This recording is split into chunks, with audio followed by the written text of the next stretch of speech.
Welcome back to the MuniciPALS, guys. I am your host, Matthew, And I'm, of course, Philip. of course.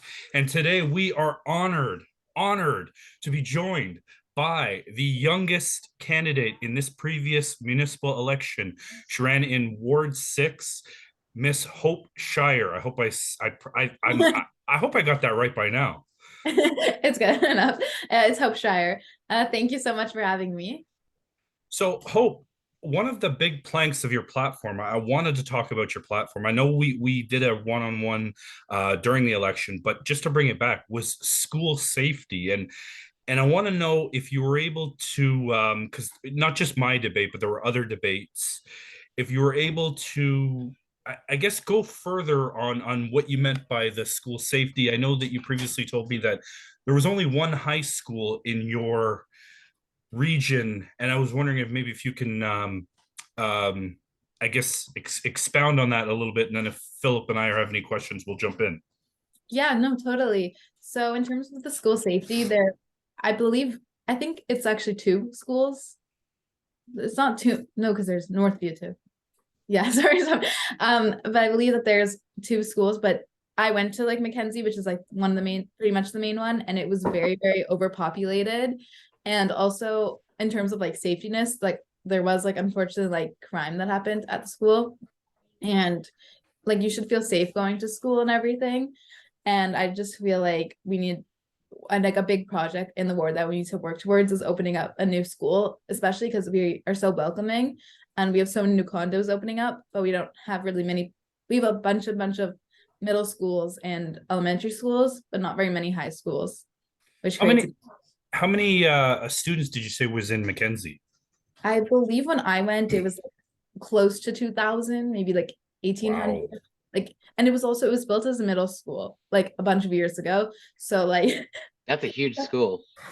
Yeah. So like the ceilings are like kind of lower. Like it's kind of like a smaller school, but like it always felt so crowded. I always explained like when you were walking from class to class, it felt like after you were leaving like a concert. And you know, when it's like all so busy and crowded, like that's how it felt to just like go to your next class. If you don't mind me asking, what kind of crimes are you referring to, like simple muggings, or what There are we was talking? there was I think I was in grade 11 or 12, I don't remember.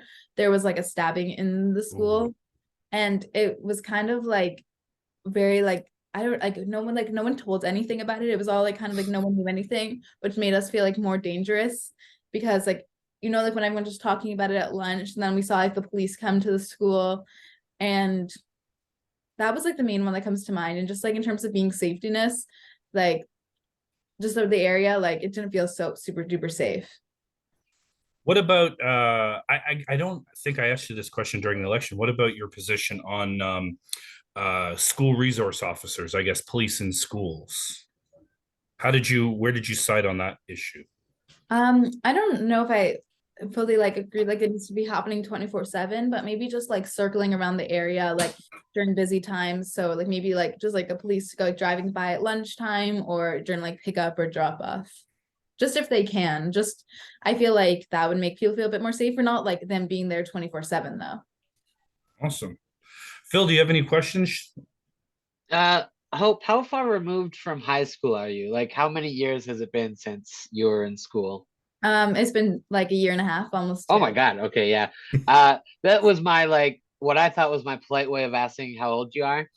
But also to know like, obviously your policy would be based on your experience by being so not that far, you know what I mean? No, Oh totally. no, I'm Yeah. phrasing that very poorly. But yeah, so I don't know. I just thought that was a very interesting I mean that's the for me the interesting thing about municipal politics is uh where everyone is coming from, like everyone's sort of unique perspective that they bring to because like municipal politics is so important, but we don't pay too much attention to it, even like even in high school, which for me was not a year and a half ago, but it was half a semester for civics. And of course I don't know about you, but I know where I was when I was in your position a year and a half out of high school. I wouldn't have remembered anything from my civics class then.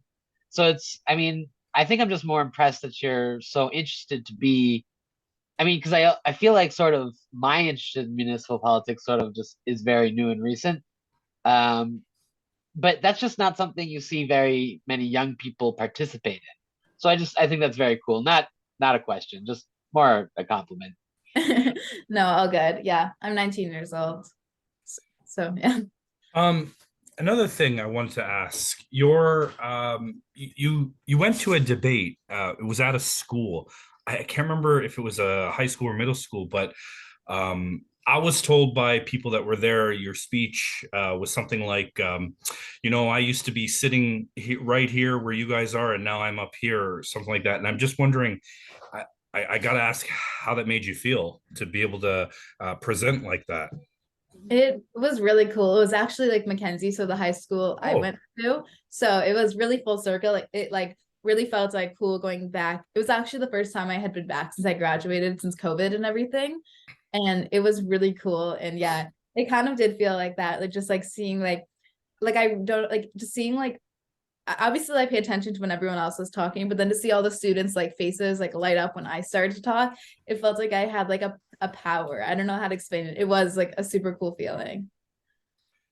and about I'm just curious to know about your overall experience during the election and how I mean obviously it didn't pan out, but how you think you did and if it's going to parlay into your future plans. So it was honestly a really great experience. I also like pushed myself really out of my comfort zone. Honestly, I was really happy with the outcome. I got like I came number three, and I got like just about 1,300 votes, which Hell is yeah. thinking about that, that's like the whole population of my school. That's what I think of things. But like when I went to high school, or just like thinking about like 1,300 people, like that's like a lot of people that went and like put my name down. So it's like more than just the people I know. It's cool. And it was a good experience, especially with my age. I got to go on like TV and a lot of articles and stuff.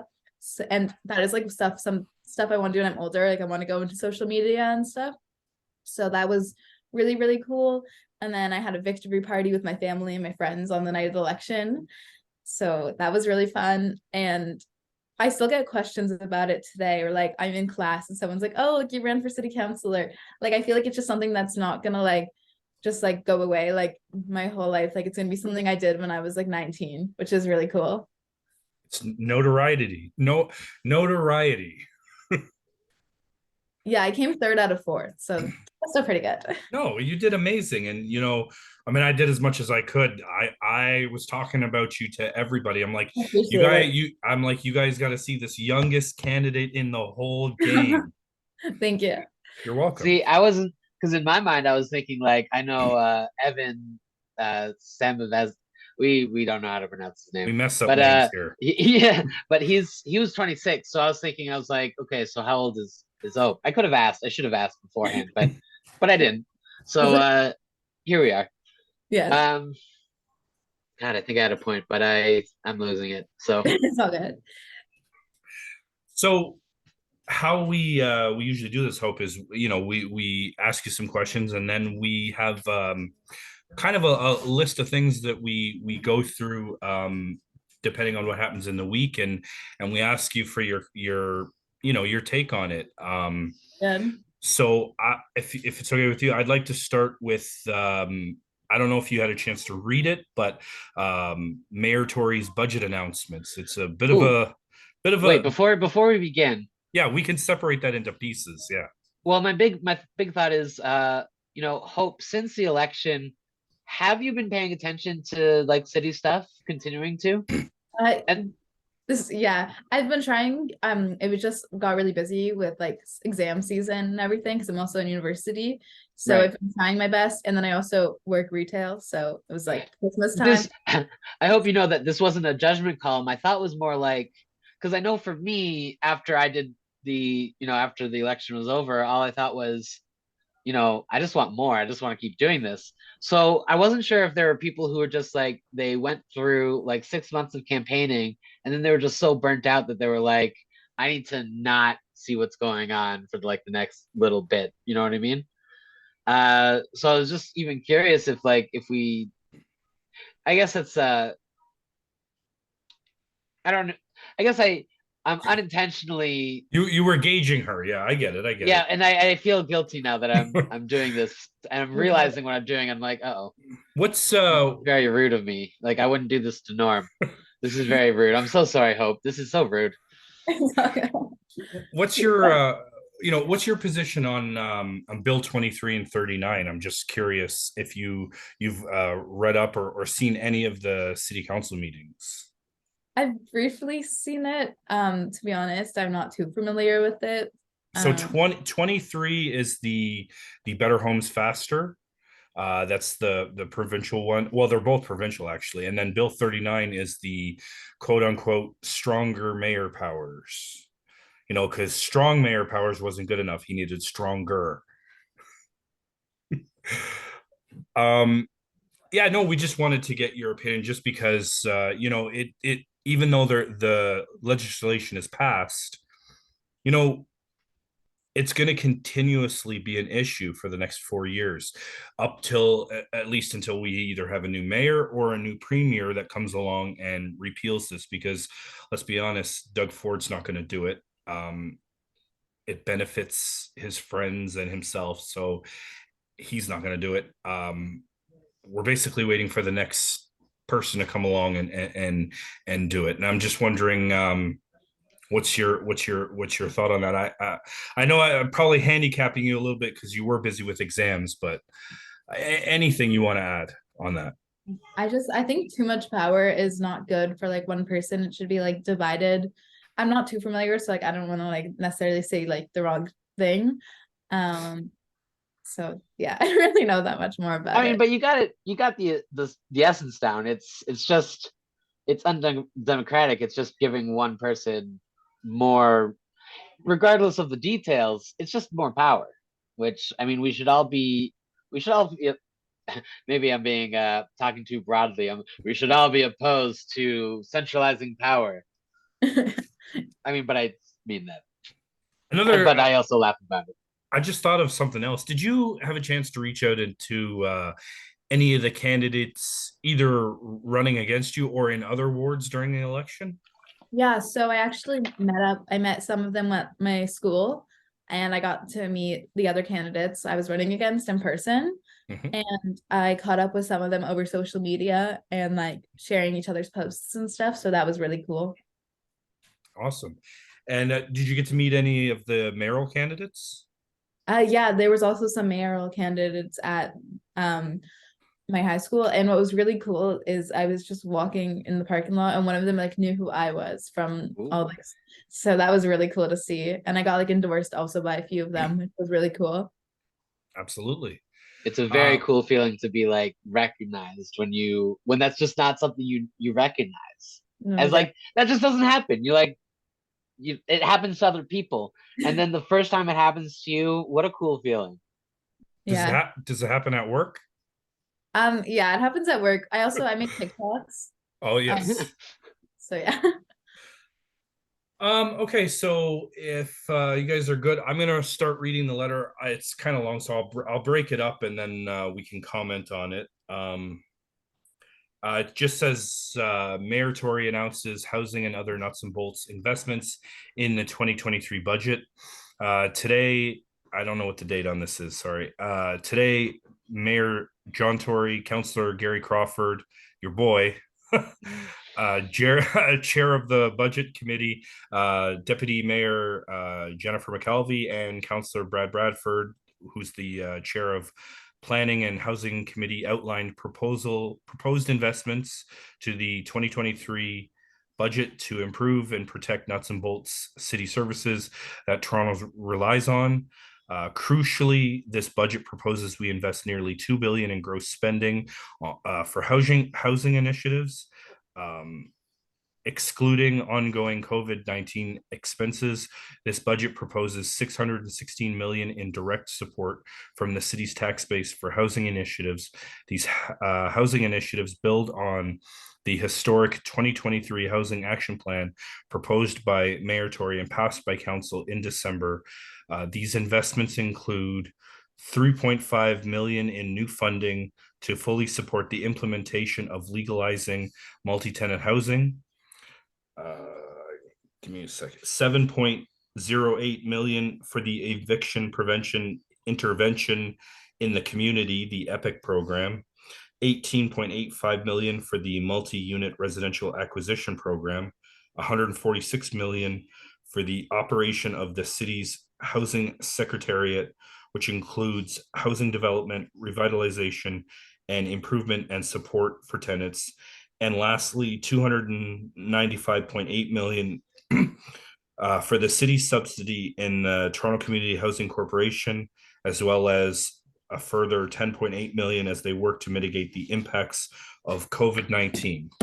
I'm sorry, that was a lot. And so it's okay. Philip, Yeah, it was a lot of numbers. your thoughts on these numbers, and we'll get to the police thing in a minute. I'm just putting that aside for a second. What do you think on these numbers, Phil? Oh, okay, sorry. So we're gonna start this, and Hope, I need you to understand that I really don't like John Tory. I hate him. I think Okay. he's a terrible mayor and person. So most of the time, I am not in the business of giving John Tory kudos. He is not a man who deserves it. He doesn't do things very often to deserve kudos.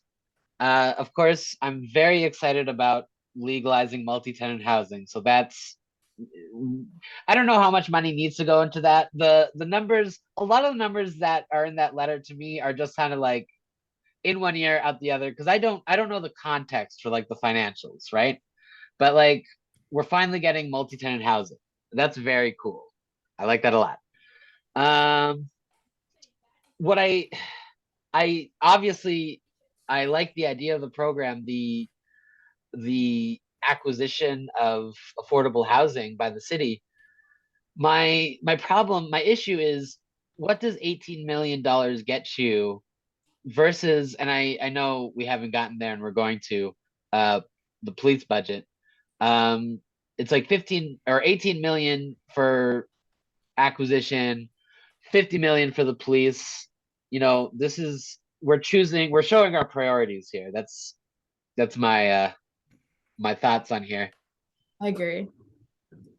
Um, I have to disagree with you a little bit, Philip. I don't think that this is so much John Tory. This is council finally getting something pushed through, and John Tory feels the heat and goes, I might have to do something this term. I might actually have to do something other than collecting dust, like Chloe Brown said. You're not wrong. I think I just needed an opportunity to give John Tory kudos, but as the famous drill tweet says, you don't under any circumstances gotta hand it to him. So you're right. Let's give the credit to the counselors because I like them better than John Tory. Hope, what was your position on the multi-tenant resident, basically rooming houses? I don't necessarily like. I'm trying to. What's the word when you like don't agree or disagree? You don't disagree, or you do disagree? I'm like in the middle, like neutral about it. Like I'm not too sure how I feel. I'm not like pro or like not against it. Like whatever ends up happening with it, I think is okay. Is there a reason that you're kind of in the middle that you're willing to share? It's okay. It's all good. Like my dad's a real estate agent, Okay. so I know like a little bit about housing and everything. So just some things I hear him say. It's bad for business? No. Oh, okay. No, it's always nice to hear opposing, even if they are opposing or in the middle views. Not everyone that comes on this show agrees with us, or on every issue. We disagree with them, they disagree with us, and it's actually, it makes it makes it more fun. So yeah, I welcome it. Um, Oh, I think that we do need more apartments and not condos. Absolutely, because let's be honest, nobody's renting condos, not for anything that's quoted as affordable housing. In fact, in one of the first meetings, I think Phil and I covered this. Excuse me. It was Ward 10 councillor Ozma Malik. She wanted to change the definition of affordable housing. Like no, it's really like crazy, like the world we live in now and like what's considered to be affordable housing. Absolutely. You know, I'm gonna throw like a bit of an anecdote. Um, I remember all of my friends and their parents having these large apartments that they lived in, like the purpose-built rentals that are even just so much bigger than like condos are. And it's insane to me how much more expensive they are, especially for how like poorly a lot of them are built. Uh Again, once again, not a question, not a statement, but it's like I 100% agree with you on the concept of there needs to be more purpose-built rentals, like apartments made, and not condos, because condos, as Matt points out correctly, and I talked about during the election one of the candidates in Ward 20, Parthy. He really fought against a lot of these condo developments. Now I'm sort of in the camp of things need to get built because there just aren't enough. But Matt also very rightly would point out, because I would say, things need to get built, and then so things can be affordable. And then Matt will correctly say, well, condos aren't affordable. Like they'll build them, but condos aren't affordable. He's correct. I keep forgetting that when I talk about just build. Another thing that we learned, well, we should have known, but we did learn. I learned in the one of the first council meetings is that Toronto is made up of 48% renters. That's 48% renters, and you never know what Doug Ford's plan is going to be, whether he wants it to be 100% homeowners or not. But I mean, that's why going back to the rooming houses, that's why I believe that's the reason why they're legalizing them now. It's to give people a place to go because they have no intention of building any high rise, mid rise apartment buildings. The only buildings they're going to build are condo buildings, period. No, I Really? definitely, oh, sorry, go No, ahead, go no, go ahead, Oh, Hope. Hope first. I'll follow up. I was just gonna say no, I definitely agree with that. And also back on like to like the affordable housing. I know I'm only 19, I'm not buying a house so soon, but I just like hear like talking to my friends and stuff, like a lot of even like their families and stuff are moving out of Toronto because of like how unaffordable it is and how expensive it is. So it's just like we want Toronto to stay busy. We want to like the people to stay here and all like the millennials, like all people my age, like it's too expensive to live in Toronto. So we need to like do something about that. Absolutely. People here. Go ahead, Phil. It certainly feels like they're doing everything in their power to make it as unaffordable as possible, but it also feels impossible to escape because that's also expensive. Um, you know, and that was the same thing with I was saying before, or I've said it a couple times, where we're at a weird point, it feels like, where employers are trying their best to pay as little as possible, and landlords are trying to charge as much as possible. And I feel like, I mean, that's always been the case. That's always been true. Like, that's kind of always been the goal. But we're sort of reaching a point where those two realities are, instead of landlords charging as much as possible, employers charging as little as possible, we're like, I guess, closer like this. This demonstration doesn't make sense, but I understood it. yeah, Like yeah, yeah. So now this is landlords charging rent. This is employers paying wages, and the gap is just so huge. Um, you understand my point. I'm glad you got it. I do not regret using my hands in an entirely audio format. Okay, so to continue, it says the proposed investments to improve, protect, and preserve nuts and bolts city services through the 2023 budget include protecting recreation center hours during shoulder seasons, keeping outdoor pools and rinks operating in their full schedules, continuing to deploy seasonal parks work teams for spring and fall cleanup, increasing the Toronto Public Library budget by 5 million or 2.4 over the 2022 budget, and continuing COVID-19 support of 3.6 million. Protecting the winter maintenance budget, which honors Mayor Tory's campaign commitment to continue providing expanded sidewalk snow clearing across the city, and ensuring seasonal washrooms and fountains in city parks are open earlier in the spring and later in the fall through an added investment of over $2.86 million. Wow. Phil, I didn't realize it would cost an extra $2.86 million to go down to the parks and turn on the water. I love it. It's my favorite economical. Well, that's how we're saving money. We're saving that money by not doing it. So you know what? John Tory wins. What can we do?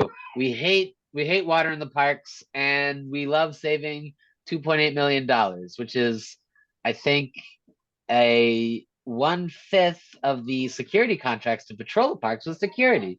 I'm being too sarcastic right now. I just No, I think it's actually it's more than 1/5 because the I thought it security was like 10 million. no, the security contract I believe was 21 or 22 million. Whoops. Well, my sarcasm still gets the point across. Yes, it It's does. and it's at the same time it's also this kind of nuts and bolts announcement. It's so funny because it continues John Tory making announcements about him basically saying, I'm going to do my job as mayor. And what's even worse about that is he made an announcement like that 2 months ago, the Blitz TO, where he was going to clean everything up, very rapidly, because it was like that was the big complaint about John Tory during the campaign. That didn't happen. He keeps saying he's going to do stuff. I like censored myself on my own show. He keeps saying he's going to do shit, and then he just doesn't. Well, And at least he dropped the trust me part. yeah, Remember, I'm only going to use it for transit, housing, trust me. trust me, which is, of course, what every trustable person has to say before they tell you something. So, we didn't start this podcast with trust me, and that's how you know everything we're saying is lies. Um yeah, so that's that. I don't really want to go too much into that. I'd rather talk about John Tory's decision to increase the police budget $48.3 million. Phil, I know you got lots to say, but Hope is our guest. And as ladies first, I'd love to hear anything you have to say about, the job the police does and what you think maybe raising the budget means and anything else you want to say on the topic. So yeah, I saw that on the TV, like I think yesterday or today. I don't know. They've been like reporting a lot about it. And I agree with it because, well, somewhat I think police are very, very important, especially unfortunately Toronto has gone a little downhill in terms of like their crime rate and the safety. And you don't want to feel like dangerous in your own home. So I do agree like with the police. Well, a little bit. I think it might be it's a lot of money, maybe not as much, but I do agree with more police presence. That was what was really important to me during my campaign. I really wanted more police presence, and I just think it is a lot of money though. That could be also used for other things. So Phil, kind of, I don't know. I Phil, don't know you go next because I'm gonna blow your mind, Phil. So Oh, go you go are you? next. You're gonna blow my. I Okay, all right. am. I'm ready for that.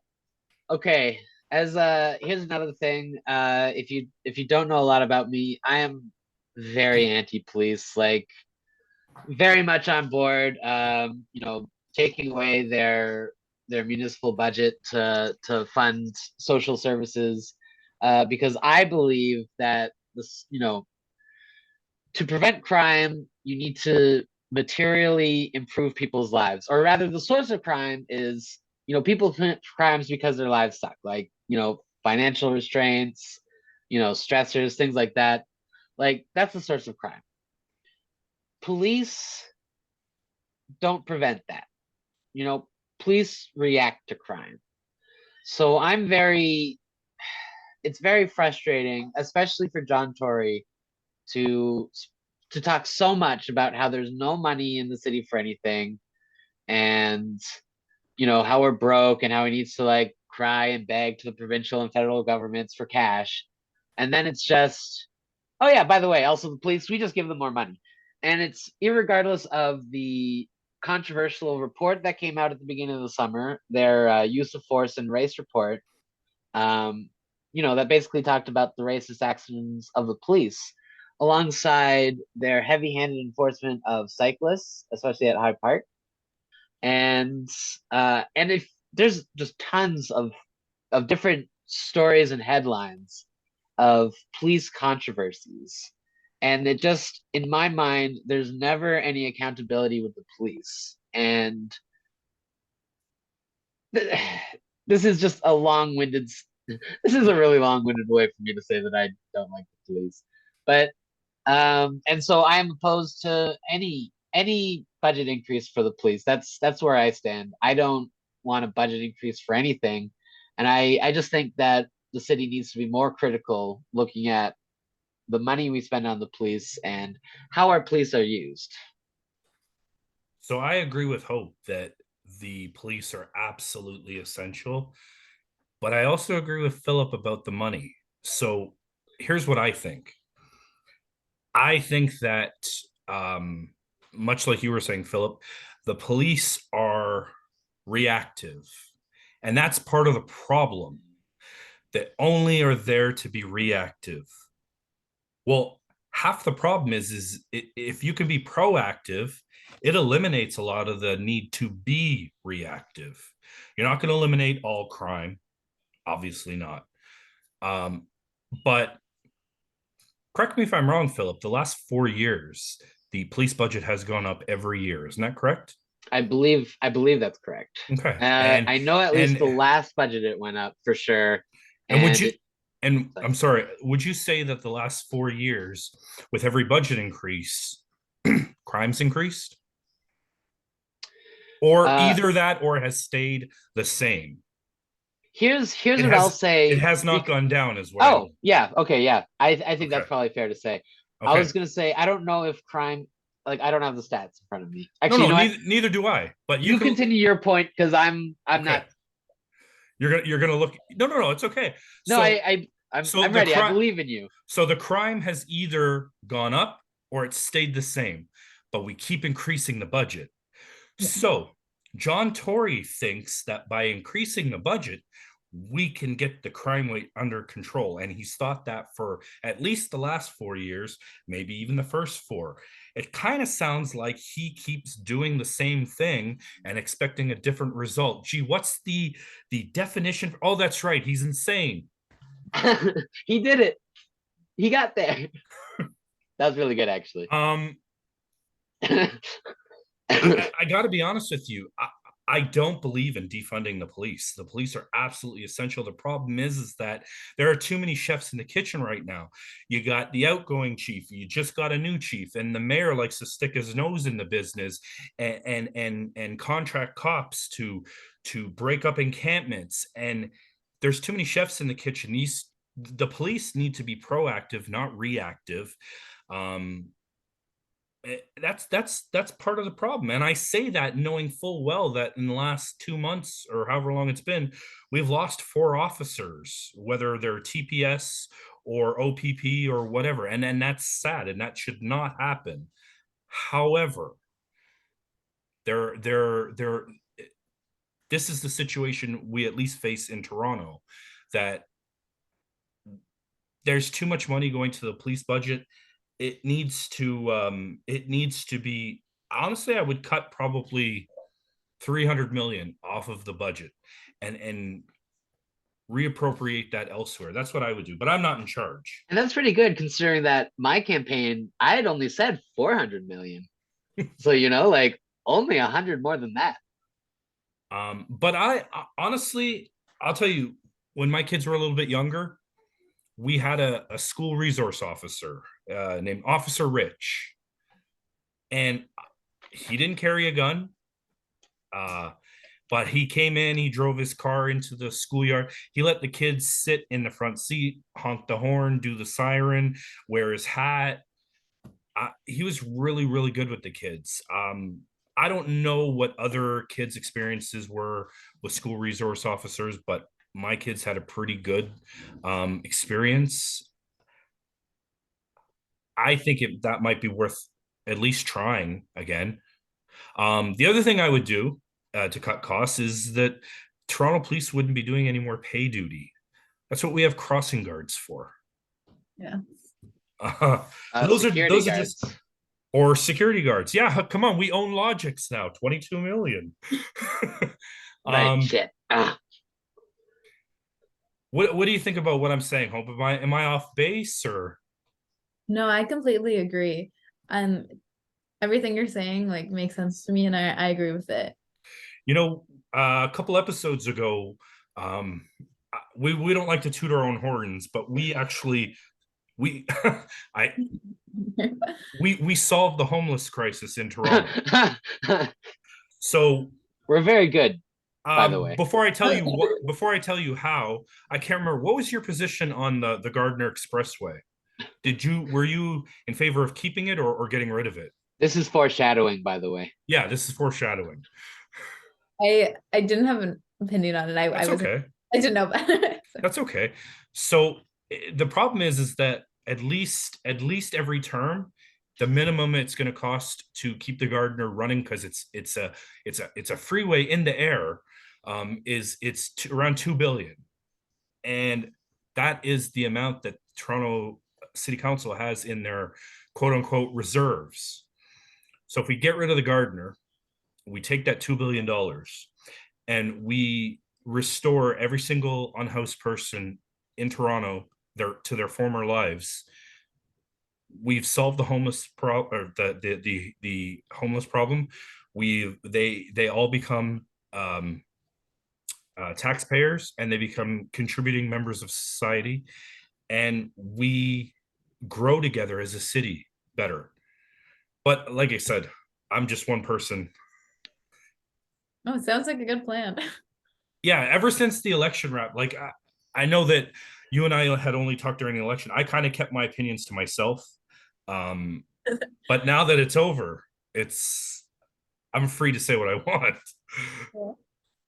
Yeah. Let's see. I do have a quick thought before we move on, which is, regardless of where we stand on the police, and I do want to say I do appreciate. So on CBC Radio, they had a couple of interviews with John Tory one day, and another one with Josh Matlow and Gary Crawford to talk about the increase with the police budget. And the host, I don't know how to pronounce his name. I believe it's Ismaila. Oh no, I feel so bad. We fuck up names here. It's okay. We do, but I wish we didn't. But so he would ask Gary Crawford, sort of what is the evidence of increasing the police budget to safety. And I really appreciated that they kind of kept pushing back when they would respond with anecdotes instead of evidence, and they'd just sort of say, no, that's not evidence. What is the evidence? And I did also appreciate Josh Matlow making a kind of a separation between increasing safety and increasing the feeling of safety. And also, I read about a little bit about this. John Tory was on Metro Morning, and he said that his raising the police budget had nothing to do with evidence. Right. It had to do with because he got a mandate because he's the fucking mayor. No. no, it gets better. It had to do with feelings. His God, he sucks. he had feelings that he had to, or he was respecting other people's feelings that he had to increase the police budget. I hate this man. I'd love to know when we started making city decisions on feelings. When we got a mayor in their 9th year acting like they're just discovering the mayoralty for the first time, just like, oh shit, I've got an office. Yeah, he woke up and he's like, I'm the mayor. Oh, that wasn't a dream. You didn't happen to see either of these online, did you, Hope? The ones we're referring to, the Metro Morning interview and the thing that Philip is referring to. Same Yeah. thing. It's they're both Metro Morning. Oh, Metro Morning. Mhm. They're very good. We should start listening to them regularly. We should. They're very good. Like this guy yeah. Endorsement. Let's plug them. They've got advertisers. They're rich, but we can plug them for free. Or we're shooting CBC Metro Morning. Come on, guys. Come on the show. Ooh, there we go. We'll- That's some cold calling. We'll give it a shot. If they come on the show, we'll watch our language. Oh, okay, that's fair. No, I think it's the other way around. If we go on their show, we have to watch our language. Oh, If well, they that come on too. show, they have to fucking deal with it.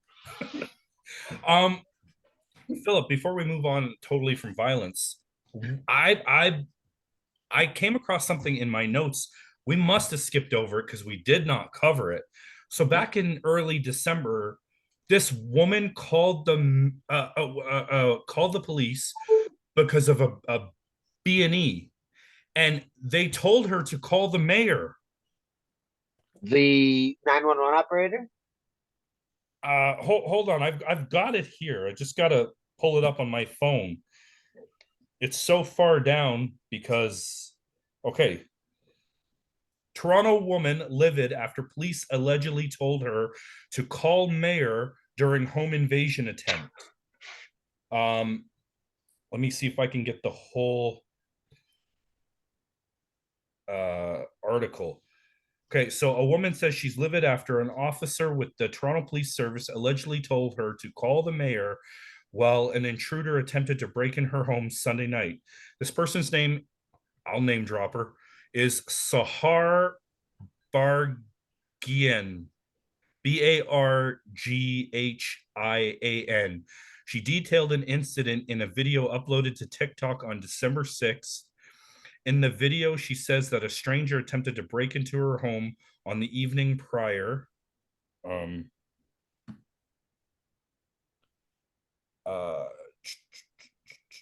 We are very concerned and have reached out to discuss this with her. I guess they're talking about what the cops said to her.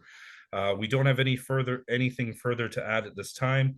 CTV News Toronto has reached out to the mayor's office for further comment. Meanwhile, Bargian says she and her family haven't been able to sleep since the incident. It's just nerve-wracking to think that someone's outside your home just looking and you don't know what's next. I can't believe this blew by either of us because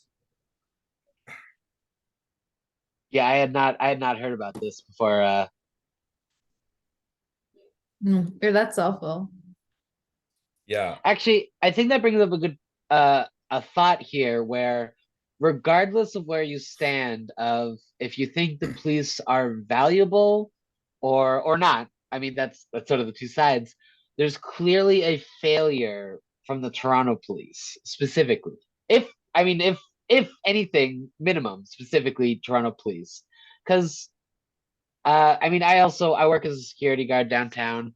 So of course a part of my job is to call the police for things. Residents get their bike stolen, people breaking into the parking garage, and you call the police and they don't come. I've had a lot of instances where I've had to call the police and they just do not show up. And it's just such a strange failure. And I think that's what's weird, where, we continue to reward the police with an increasing budget while they continue to be scandalous and failures. What about you, Hope, in your neighborhood? Any people that you know or you've come across during the election that have any problems with the police? My dad told me that there's like a lot of crime. I've joined like a lot of the Facebook groups for in my area and like prior to the election and when I was running and they like there's always people reporting different crimes that happen. And do you know if the police attend or not? No, they usually don't do anything. It's usually just like they have like cameras outside their houses that show it, the people, and nothing ever happens. Yeah, it makes you wonder what the police are doing Yeah. ever. I find unless you say the word gun, they're not coming. No, honestly, it's not like exactly like back to what Philip was saying, but like how it doesn't like prevent it, but they should be coming fast. Like the part of their job is to make you feel safe, and if they're not coming when you need them, then that just like takes away like your feeling safe. Like it's not good. Absolutely. You guys have anything else to add before we move on to our next subtopic? I think we got pretty good into my FTP policies. Yes. I love that. We is is that a t-shirt already? Maybe we should work on that. FTP policies. Well, I We'll know see. We'll I know, we'll figure it listen, out. I know FTP is already a t-shirt, but Well, maybe yeah, that's what I'm saying. if we add something to it, then we can do Yeah, FTPP. it. I want to talk about the TTC service cuts. So I have a letter here. It says service cuts up to 10-minute subway waits proposed in TTC budget.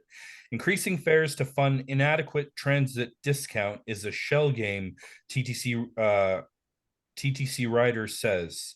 The Toronto Transit Commission's 2023 operating budget released yesterday proposes a 9% less service in 2023 than pre-pandemic levels, a fare increase for youth and adults, and allowing for more crowded vehicles.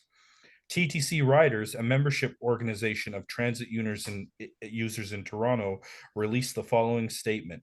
Mayor Tory has proposed deep budget cuts that will leave transit users waiting longer for their bus, streetcar, and subway. And when their TTC vehicle arrives, it will be more crowded. Service cuts and fare increases will only drive more transit users away, reducing safety and wrecking Toronto's chances at meeting our climate goals. In a cruel and cynical move, Mayor Tory is asking the lowest income Toronto residents to pay more to expand a discount for a small fraction of other low income people rather than raising revenue from those who can afford it. This is a shell game, not a meaningful investment in affordability. The mayor must fully fund the Fair Pass discount through the City of Toronto budget, not by raising costs for other transit users. Every TTC fare increase means less money in people's pockets for food and rent. The mayor could raise hundreds of millions to rebuild TTC ridership with more service and lower fares, with a parking levy on big malls and commercial landlords. I have a lot to say about this. I know a lot about this. The floor is yours. Thank you. I'm a frequent TTC rider. I go to TMU, so take it every day to go to class. I take it to work. So just by so there's a lot of things that you said there, but first of all, by reducing like how many vehicles there are, that just creates a lot more issues for people to get to work on time, appointments, anything. Some people's main form of transportation is public transit.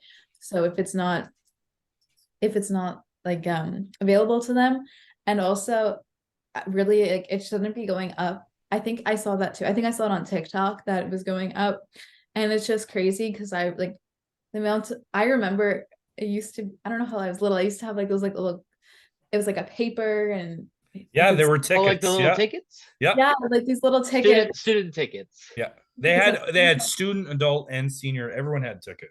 Okay, I think it was like 75 cents, maybe. I don't know. Something really little, but compared to what it is now. And it's just crazy. Like, I don't think they should be raising the fares at all. And to be honest, the TTC isn't very prompt or like efficient. Like, there's always delays and there's always things. You're just like adding to these people's like not getting to places on time by making them like spend more money. And in reality, 10 cents doesn't seem like that much. But if you take the TTC every day, multiple times a day, 10 cents definitely adds up to like a lot. And I don't think the prices should be going up. I think it should be going down, and the Toronto should cover a lot of the fares because it's a really good money week. Like, a lot of people work for the TTC, and frequently I've been seeing a lot more like people who watch the fare inspectors, and I've seen a lot of people's thoughts on that they think they shouldn't be spending more money on having these people stand there and watch if you pay or not. They should be spending the money on more vehicles and lowering the costs. And to be honest, they don't really do much either. They kind of just stand there. Like, they're not very like proactive about if you don't pay. I don't really think that they're very useful. I always pay though. Go ahead, Phil. I mean, I've got a lot of kind of like segmented thoughts here, but when I think of like the fare enforcement officers, I think of, here's like a very easy kind of like math equation for me to think of. How many fare evaders would every single fare evader officer have to catch to make up their salary? Like, they're not saving the TTC money. That's just very simply, that's just obvious. That's just very simple math. They would have to be catching so many people. Oh, So definitely. like, like, holy shit, I would be like, yeah, it depends on, I don't know how much they pay the fare evaders, but if it's minimum, even if it was, say, for example, it's minimum wage, so you'd have to catch like 5 people an hour. That's still an insane amount of people an hour. Like that. And I don't think they pay their fare evader or fare inspectors minimum wage. So, you increase that, they have to catch even more people every hour. That just seems exhausting, bare minimum, the other, problems with it. But uh more bigger picture of a lot of these, the budget, the fare increase, and the service decrease. If you wanted to sabotage a system so that you could, give a good reason to destroy it, a la provincial government and the healthcare system, this would be how you do it. You make it more expensive and worse, arbitrarily, mostly, it really feels like. Uh, I wish I had said this first. I want to talk about, this isn't a fair complaint monetarily, but I find it so silly when it's like, okay, so I think the fare is $3.25. So that's, toonie loony quarter. And now this is silly. Again, this isn't about the monetary, how much it costs. 10 more cents. Now you have to have a dime on you all the time. I don't have any change at all. I mean, I use the Presto, but so again, this is a very silly complaint, not about the monetary, whatever. But I always find it very silly when they don't round it up to quarter amounts. Not that I would suggest that they should have made a 25-cent fare increase instead of the 10. It should have been nothing. It should have been a decrease. Careful there. John Tory might like your idea. No, listen, I started this podcast with how much I hate the man. He can't take criticism. He has not listened this far. So he has no idea I've said that. So we're in the clear. I made a tweet that explains my circular logic of what happens when what they're doing with what they're doing, which is, you start with, there are funding problems. Funding problems, obviously, they come from the fact that we came through a pandemic, ridership went down, and we're not back at pre-COVID capacity. We're just not there yet. So funding problems. So how do they resolve those problems? By, logically, they should only do one or the other, either increase fares or reduce service. Again, my preference is neither, but they're doing both. So then you're going to have less people riding the system because it costs more and it's coming less frequently, and they're going to be more crowded. So then the TTC is making less money because less people are riding it, so less people are paying. And then you get right back to the beginning of the circle, which is the funding problems. How do they solve funding problems? Apparently fare increases and service reductions. It keeps going until it's a $5 per trip useless system that no one uses. I find it funny that they're having funding issues when last year Mr. CEO got a 21% increase. Right, we talked about this. And I hammered that during the election. I could talk about CEO, expenditures all day long, but it's you can't be crying poor and then being like, hey, guy who's already well off, here's another 21 million. You're good. I will say, I'm not going to say his name because I don't want to plug him because he's gone off the rails. But there was a candidate who had one amazing idea, and in terms of the TTC, and that was to. So it's not my idea. Anyone who's listening, I'm not taking credit for it because there are those people, Philip, you would believe that think that I say one thing and do another and love to go on social media and blast me without ever naming the show or naming me. So, and I don't understand that, but whatever. What was I saying? Okay. So there is a guy who had a idea about turning the TTC into more real estate based, kind of the same way McDonald's does it. McDonald's doesn't make money on burgers, they make money on the real estate they own because the franchisees pay the rent. And the TTC should do the same thing. There are a lot of stops, Dufferin, no, it's not Dufferin Station. It's Dundas West Station that has McDonald's. I love that. I used to go there all the time when I rode the TTC. But there are other stations that I'm very familiar with, even though I haven't rode the TTC in years. That there is space to expand. Maybe an outdoor cafe restaurant, maybe a brand name store to drive people in, and their rent will go towards the TTC budget. I mean, it's 1 + 1 = 2. Why is that so hard? I think similar to that, I know Union Station is obviously like a lot bigger. It doesn't just have the TTC, but they just put like a Sephora. I know because of the makeup, they put the Sephora like right into Union Station when it was just like an empty spot. I don't know where their money goes to, but similar like So, can I ask you about that specifically? So, is it once you pay your fare, then Sephora's there, or is it outside of that? it's outside. It's like right when you're like it's like under where the train station is, Okay. but right I at- do. I think Union Station is actually managed by the city. No, I I think it's managed by Cadillac Fairview. Metrolinx. Oh, really? Oh, Cadillac Fairview. okay. I'm almost. I could be wrong. Again, I say this a lot. I'm wrong a lot, but I don't think I'm wrong about this.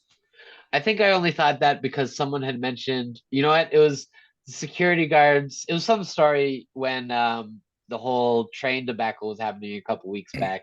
So I think that's where I got the idea that the city was responsible for Union Station. Um, now, Matt, to keep to your commitment of not naming names, but just so I know who we're talking about, Davenport candidate. Yes. Oh, okay, yeah, yeah. He's a good idea and then a bunch of batshit crazy, but you know, um, Every you know every squirrel gets a nut every now and again, or however this. I just fucked up the saying. However the saying goes. Every a blind squirrel finds the nut. That's what it is. That's the saying. we're coming together. We're good. I mean, it is a good idea. I mean, it's oh, actually no, I've got nothing to add. It is a good idea. It is a good idea. Um, Hope, I don't presume to know your area very well, but I think you're the closest subway station to you is Wilson Station. Is that correct? yes. There are tons of potential for Wilson Station. At least the Wilson Station I remember, because I mean that used to be where that used to be the station that I frequented the most when I was a little kid. Because if you've heard me talk about it before, my mother used to take us to Center Island, but she wanted to fuck with us. So she'd be like, no, we're going to St. Patrick's to the dentist because you have a dentist appointment. And then, she would just keep edging me on and edging me. And I'd be like, I don't want to go to the dentist. And then we would pass St. Patrick's Station and go straight to wherever you go for Center Island. And then, yeah. So, but, Oh, so Wilson Station, I'm very familiar with it. There is a lot of potential for maybe not a restaurant, but like a brand name store because a lot of traffic comes through Wilson Station. Same with like Downsview. no, definitely. They actually they Downsview, there's a lot of green space and nothing. Like there's not even like very many parking spots. But at Wilson, there's a huge parking lot that is like full pretty much every day, Monday to Friday, like hard to find a parking spot. I park there to go to school. And they're actually getting rid of it and putting condos there. Getting rid So of the station? getting rid of the parking lot. That's like Oh, the parking lot's huge. Like I don't know where anyone's gonna park because like I don't even know how to explain how big the parking lot is, but it is so big and it is full like to the brim every day. why wouldn't you park across the street where the Costco is? Well, they probably wouldn't let you, technically. Oh, Yeah, you're I not. guess they can't tell who's parking there for Costco and who's parking there for the TTC right. until they realize their parking lot is full of cars and there's nobody in their store. And then they're like, this doesn't make any sense. At Wilson Station, I don't know if it's called like shops at Wilson Station. It's not really Wilson Station, but they built a new, like on Billy Bishop, they built a bunch of like stores and there's like a tunnel that you could go right down to Wilson Station. I They didn't say know that. I didn't know about the tunnel.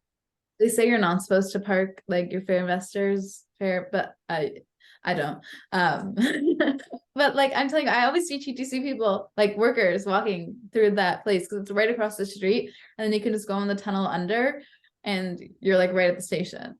You know, I I'm never gonna begrudge someone from parking. A lot of people give me a lot of shit because I have a bad knee. So years ago, like 3 years ago, I went to my doctor and I filled out the paperwork for a handicap sticker. And I use that motherfucker. I use it. And some people I offend, and I don't mean to offend it, but it saves my knee from walking to the back of the parking lot. So I'm never going to begrudge someone from you park wherever you want as long as they won't tow you away. It's all good. um, let's get on to something that Phil's been waiting for. So I, there's a Twitter comment from Diane Sachs that I oh, want to read yes.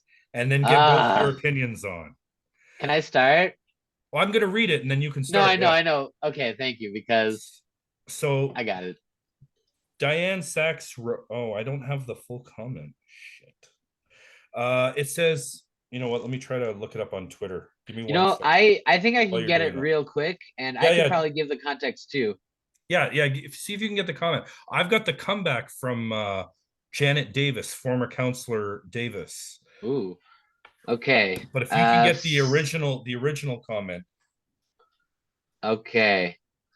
Okay, It yeah. says if you don't So, like the city, that's the okay, yeah. yeah. Go ahead. Well, so it starts with this guy Reese, from his Twitter's like at RM Transit. He posts videos about like transit stuff. I should watch more of his stuff. I think he's probably a good guy.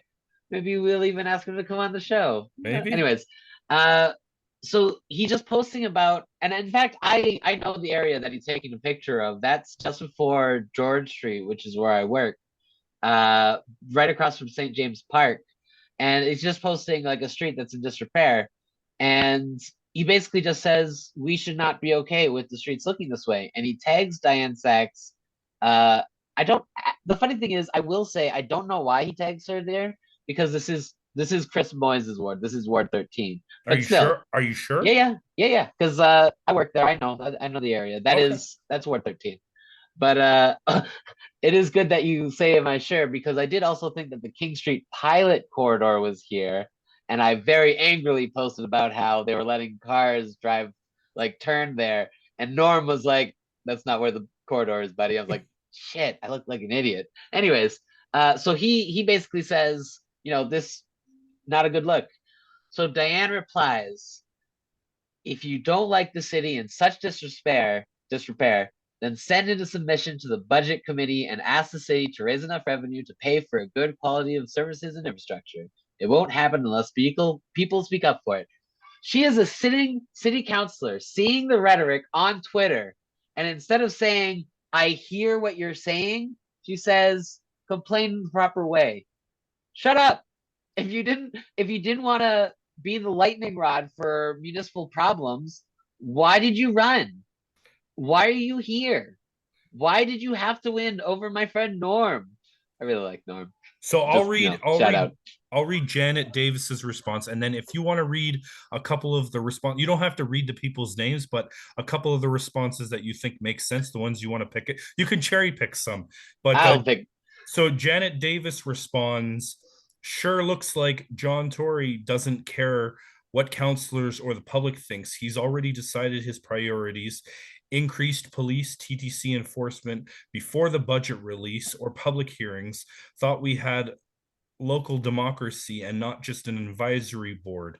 Oh, I forgot we don't. And any other ones you want to cherry pick since you're dialed in there? So here's a candidate for Ward 19, Jenny Warden. With respect, councillor, is it possible that they elected you to do that on their behalf? Of course. Is it possible that you were elected to do your job? So that's hilarious. Good. And again, like a lot of them along this line. Sheila Cola, someone I like and follow. Please, this is your job, not ours. Keep the city in good repair. Like it almost sounds like sad in a sense where it's like, what? Don't you know that this is what you need to be doing, Diane? Please.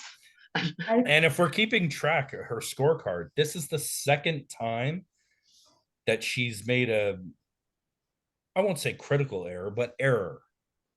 Going back to the 13-12 council decision, and then her need to had to release that letter that I read. Hope, I'd love to hear your comment. Anything you want to say on this topic? No, definitely. Oh my God, I just had sorry, I just completely we're talking about the comment, sorry. Yes. I think social media is much bigger these days, and it's another form of communicating with their counselor. So if that's the way that that person decided to choose to tell their counselor their issue, the counselor should have responded within being able to help them out there, not directing her to somewhere else. That's what her job is to do. Absolutely. Hell yeah. I agree with that. As a good follow-up, don't title the episode this way, but as a follow-up to last week, Matt, this is for you. My tummy hurts and I'm mad at Diane Sachs. We're gonna go through all the counselors. It's gonna be great. They're all gonna cause my IBS to flare up, themselves. I knew you would say that at some point. I felt really good about it. It seems like your catchphrase. Even though I'm okay with that. I didn't come up with it, but I will absorb it as my own. If nobody knows any better, it's fine. It belongs to me now. It's fine. So, Hope, going back to you for a second, I thought I asked you if you had any future plans in terms of running.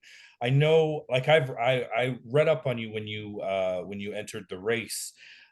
You have this dream of running for mayor when you're 34. Is that correct, or is it in 2034? Yeah, it's in 2034. So I'll be 31. I just like those numbers. That's And awesome. I was like in grade 5. I was like, 2034. I remember I did the math every 4 years, and I settled on 2034. That's awesome. I'm excited.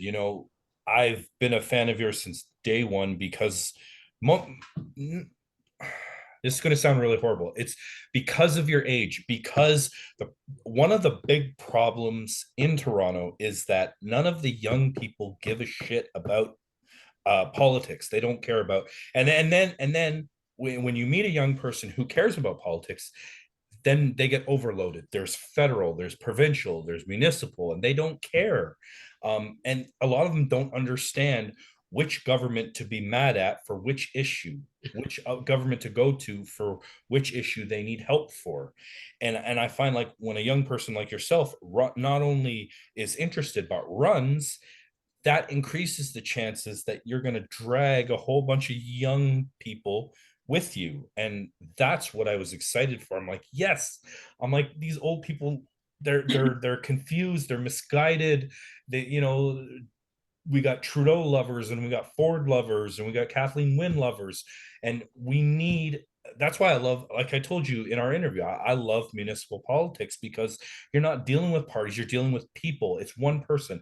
Now, unfortunately, we're dealing with John Tory right now, but I'm really, I'm going to cross my fingers when I say this.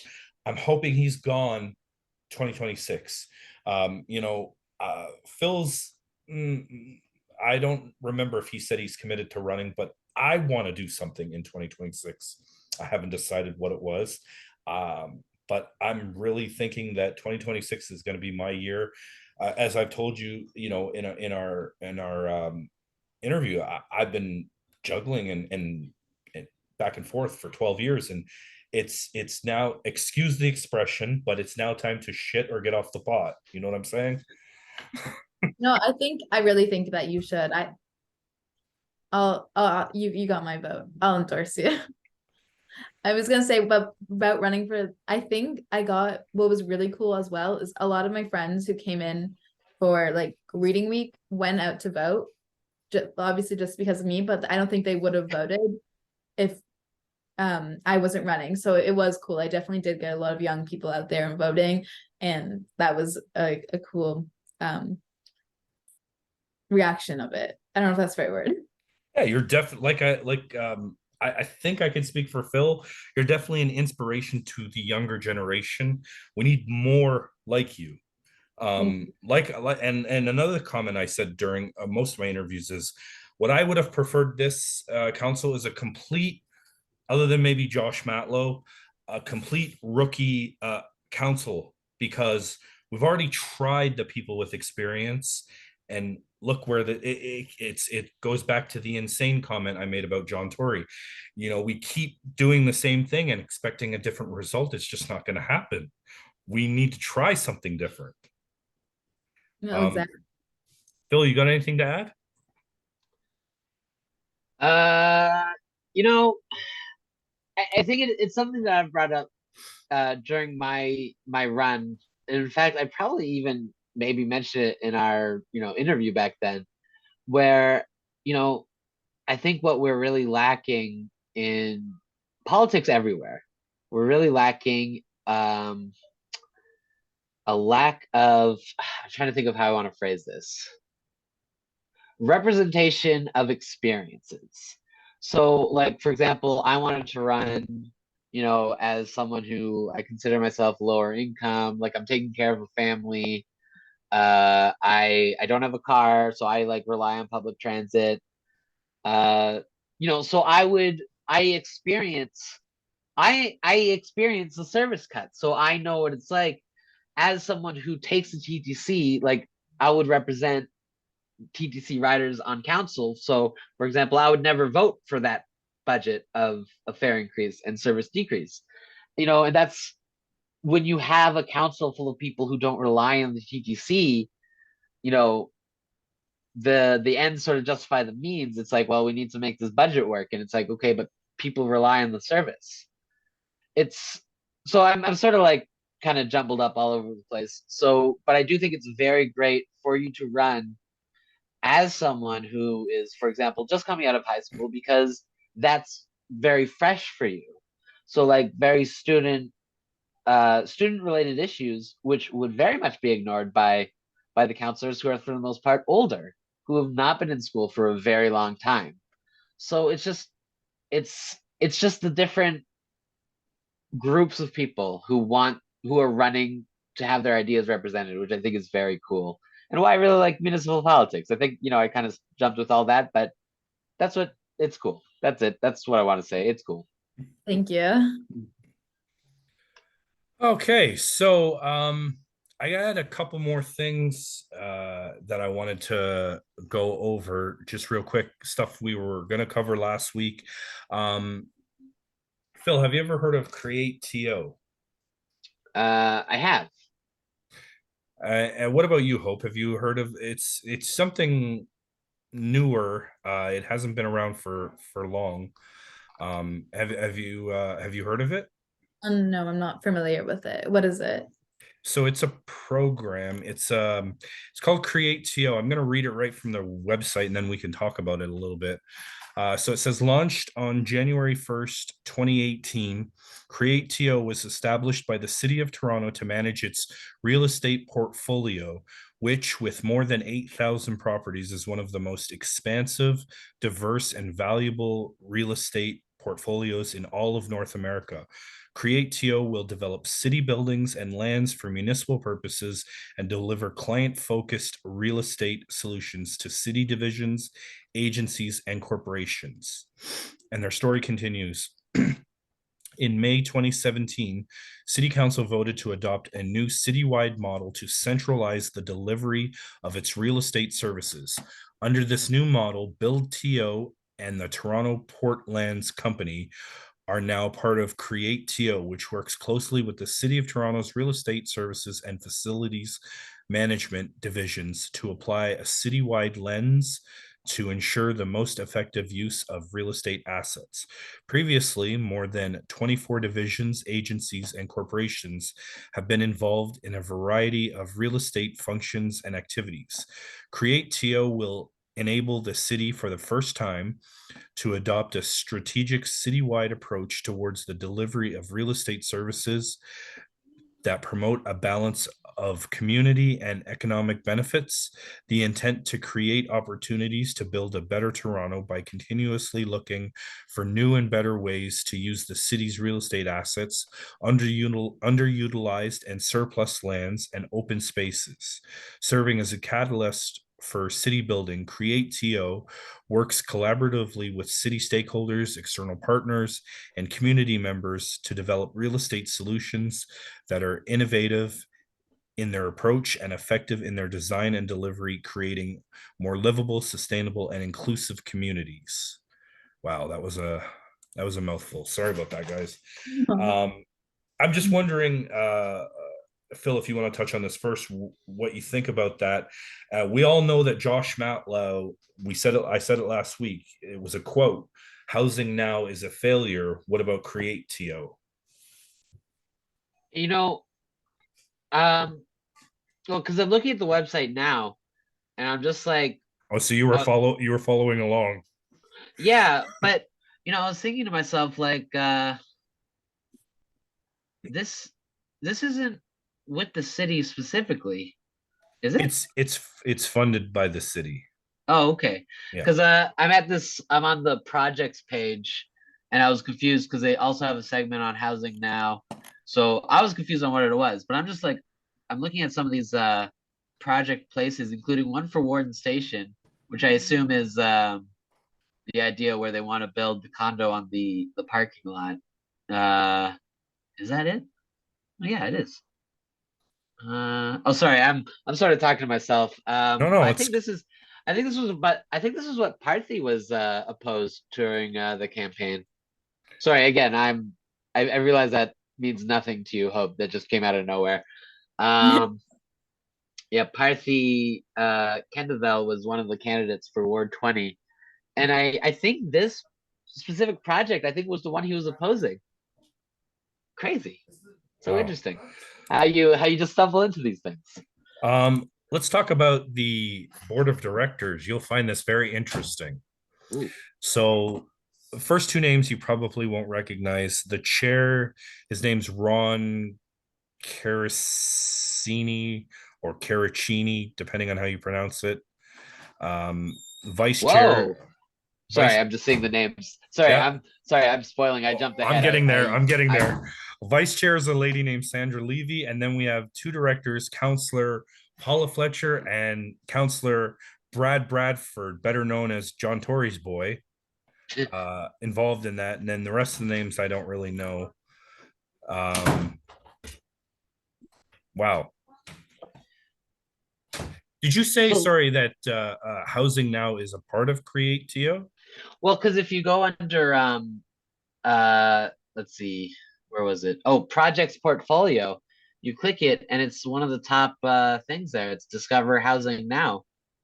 Um, let's see. Oh, does that narrow? Oh, it narrows the search results so that it shows the projects that are specifically about housing now. That's very interesting. I maybe it's not that interesting. Maybe I'm just interested in it No, now. no, it's definitely something that we can maybe dive into and expand on in maybe a future episode. I just wanted to bring that as part of a discussion. I wanted to hit on it last week, but we ran long last week. So the last thing I wanted to talk about was, where is it? It's called MIRA, which is stands for multi-unit residential application. So I may be wrong, but my understanding is that like this is a program where not-for-profits can fill out the multi-unit residential acquisition uh, um, uh, I guess papers, and then I'm not they buy, or they're given the property. It'll be run by a not for profit, but then it takes it out of the city's purview. I'm not sure, but there's it's just here, so I'll read it real quick. This is dated March 31st, 2022. Today, the City of Toronto is launching a request for proposals, RFP, for the new multi-unit residential acquisition program, MIRA, to protect affordable housing for Toronto residents. Approved by City Council in the 2022 budget, this program provides 20 million in grant funding and city open door program incentives to qualified nonprofit and indigenous housing providers, including housing cooperatives and community land trusts. To respond to Toronto's growing need for affordable housing, MIRA will support the nonprofit housing sector to purchase, renovate, and operate market rental properties for Toronto residents with low to moderate incomes. These homes will be secured as affordable housing for at least 99 years and contribute towards the city's target of creating 40,000 affordable rental homes by 2030, as established in the Housing TO 2020 to 2030 Action Plan. Eligible properties include small apartment buildings of up to 60 units. That's small. And multi-unit houses, also known as rooming houses, that are either vacant or occupied and at risk of being lost due to conversion or conversion to less affordable housing. Under MIRA, apartment buildings are eligible for up to 200,000 in acquisition and renovation funding per unit. Multi-tenant houses are eligible for up to 150,000 per dwelling room. What do you think of that? You know, it sounds great. And I hate to sound like all of my criticisms is just I'm so pessimistic about John Tory that the stuff just isn't going to happen. Like we sort of have to take the city at its word and sort of uh act in good faith like they're going to do this stuff, right? Like if we're gonna if we're gonna talk about it, we have to act as if it's gonna go through. So I think it's good stuff. I think it's I think the city. Wow, I trying to say the word city. um, it's a good program. As far as I can tell, my limited knowledge of financials, it seems like a good program to me. And Hope, I'm interested in your thoughts in terms of not-for-profits being able to buy these properties and then run them. Do you think that's good for Toronto or not? Yeah, I think it's good for Toronto. I think it's like a learning curve. So to see if it were to work out, like give it like a little test run. Absolutely. You know, it And makes then me sorry, go ahead. No, you go I ahead. was gonna make a joke. I was saying that my dad will sell them. You know, it makes me curious because Hope, as you I think I told you, and Philip, of course, I actually started my not-for-profit. Now it's gone nowhere since I started it, just because, with the election and other stuff, and then I There's went, time. yeah. But the Definitely. point is, it's still there. I still have it. I wonder if theoretically or technically or whatever the word is, I could fill out an application and get funding to get a property to help people. Gee, I wonder. That might be worth investigating. Just check it out. Let us know. Or back. Absolutely. Well, Hope, it's been so fun having you on here. I know I keep raving about your ability to draw the younger crowd into the election. Every election, whether it's I know you guys ran municipally, but every election, whether it's municipal, provincial, federal, they're all important and they all shape our future.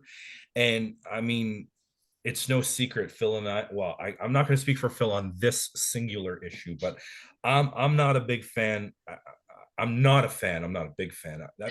When you say you're not, hold on. When you say you're not a big fan, it applies you're still a fan, just not so much. I am not a fan of Justin Trudeau. I'm really starting to not be a fan of Doug Ford. Anyway, and I share your feelings on the mayor, Phil. That's why it's important to get people out to vote, whether I they're sorry. Go no. You can cut me off. You're the guest. Go ahead. I was just saying that I agree with you that it's important if you want change to go out and vote. It's like the same way like how I believe like if you didn't go and vote, you can't complain about what's happening if you didn't have a say. That's funny. I say the same thing. Don't vote, can't bitch. Yeah. um, it's just you must be so in your neighborhood, at least in your neighborhood, you must be some sort of a celebrity. Can I say Yes, that? Can I say that word? Local celebrity. totally. I really hope that you harness this energy and you don't um put it away and forget about it. I really hope that in 4 years, in 2026, that you are running again. You'll see. We Yes. need more people like you. Phil is almost committed. I'm not sure. I don't want to speak for him again. I know I want to do something. Oh, So, I'm running. oh, there we go. Like, Someone, I someone's love got it so much. someone's got to knock off Gary Crawford. I I would like it if he just got sick of it and then he's just like, yeah, somebody else do it. Like, me, make it me. If Nunziata hasn't got sick after 35 years, I don't think he will. Like, God. Well, then I've got 4 years to make a compelling argument against him. So for our listeners, next week we're not gonna have a guest. It's just gonna be me and Phil, and we're gonna catch up on all the municipal drama, um, and we're gonna bring There's a it to lot going you. on. And there's a game that you and I are gonna play. Ooh, I don't want to spoil it, all right. but we'll play a little game in dealing with the counselors. I'm excited. We'll talk about it off air, but yeah. Um, again, Hope, it was so great having you here. Is there anything that you would like to say to the listeners, or anything to close off? We're all ears. First I want to thank you guys both so much. I really appreciated you reaching out again and being able to come on speak here again. I really enjoyed the conversation. And to any of the listeners who are listening, I will be running again in 4 years and I'll be 23 then. So hopefully hope for city councilor in 2026. But yes, thank you so Absolutely. much. Ooh, hopefully hope. And Yeah. I really hope we didn't scare you off with our language. When it was the election season, you kind of got to play the game, but it's not election season. So we, we do what we want basically. But I hope we didn't offend you with our language. No, no, don't worry. It was Phil, do you have anything to add before we get out of here? No, hope. It's been great to chat with you. Good luck in the future. you too. Uh we're gonna do it next time. It'll be our time. Yes, definitely. So that's great. I mean, again, for Phil, thank you so much for coming on, and thank you to our listeners. Next week we'll be back with a brand new episode of the MuniciPALS. So stay tuned.